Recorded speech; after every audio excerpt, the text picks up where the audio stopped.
Biški buvo akmenų, žinot, mes mato tų vėžių. Vieną turėjom šuliuką gerą tokį. Jėlį, be pakėlė jo papakai.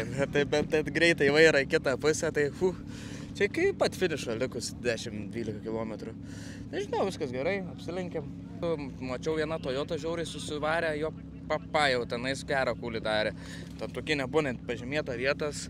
Žiūrėsim. Viskas liuks, 3 dienas dar viskas gali pasikeisti. Žinai, jau užuodžiu Lietuvą. Tai va, užuodžiu tą tėvynės kvapą.